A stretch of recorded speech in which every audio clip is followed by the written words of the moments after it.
রাত পোহালেই দেবশিল্পী বিশ্বকর্মা পুজো ইতিমধ্যেই তোড়জোড় শুরু হয়ে গেছে। তবে মৃৎ শিল্পীদের শিল্পালয়ের ব্যস্ততাও কিন্তু এখন তুঙ্গে। শিল্পীরা দিচ্ছেন বিশ্বকর্মার প্রতিমায় শেষ তুলির টান। নেশা এবং পেশা দুটির তাগিদেই বছরভর কাজ করেন মৃৎশিল্পীরা। কিন্তু কিরকম রয়েছেন তারা?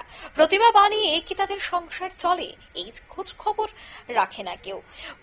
শিল্পীর শিল্পকলা এবং তাদের যে চাপ তা নিয়ে কিন্তু কোনো কিছু সেখানে বলা যায় না, কিন্তু তারপরেও দেখা যায় যে প্রতিনিয়তই তারা এই ধরনের মূর্তি তৈরিতে এই সময়টায় ব্যস্ত থাকে। কিন্তু অভিযোগ রয়েছে যে বর্তমানে যেভাবে আনুষঙ্গিক জিনিসপত্রের দাম বৃদ্ধি পেয়েছে তাতে আর এখন আগের মতো তেমন ভাবে লাভবান হন না মৃৎশিল্পীরা।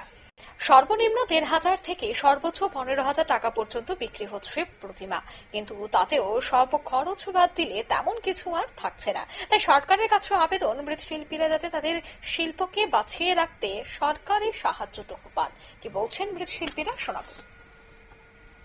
তোমরা তো শিল্পী, মূর্তি বানাও, সামনে দেবশিল্পী বিশ্বকর্মা পূজা, বিশ্বকর্মা কিরকম এবার বাজার?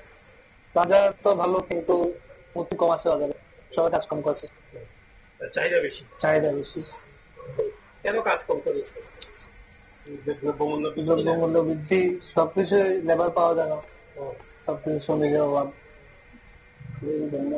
এই মূর্তি বানিয়ে তোমার সংসার চলে? চলে কোনোরকম।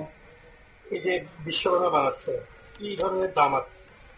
বিলোনিয়া মহকুমার বিভিন্ন কুমোরপাড়ায় গিয়ে দেখা গেল মৃৎশিল্পীরা তারা কিন্তু ব্যস্ত রয়েছেন শেষ তুলি টান দিতে। কারণ বিশ্বকর্মা পুজো, তারপরে রয়েছে দুর্গা উৎসবে। কিন্তু এই যারা এই মূর্তি তৈরি করে থাকেন বা মৃৎশিল্পীরা রয়েছেন তারা কিন্তু আর্থিক সংকটের মধ্য দিয়ে যায়। তাই তাদের দাবি যে সরকার যদি তাদের দিকে একটু তাকায় বা সরকারি সাহায্যটুকু করে, তবে তারা তাদের এই পেশাকে আগামী দিনেও নিয়ে যেতে পারবে। নিয়ে নিচ্ছি ছোট্ট একটি বিজ্ঞাপন বিরতি, সঙ্গে থাকুন।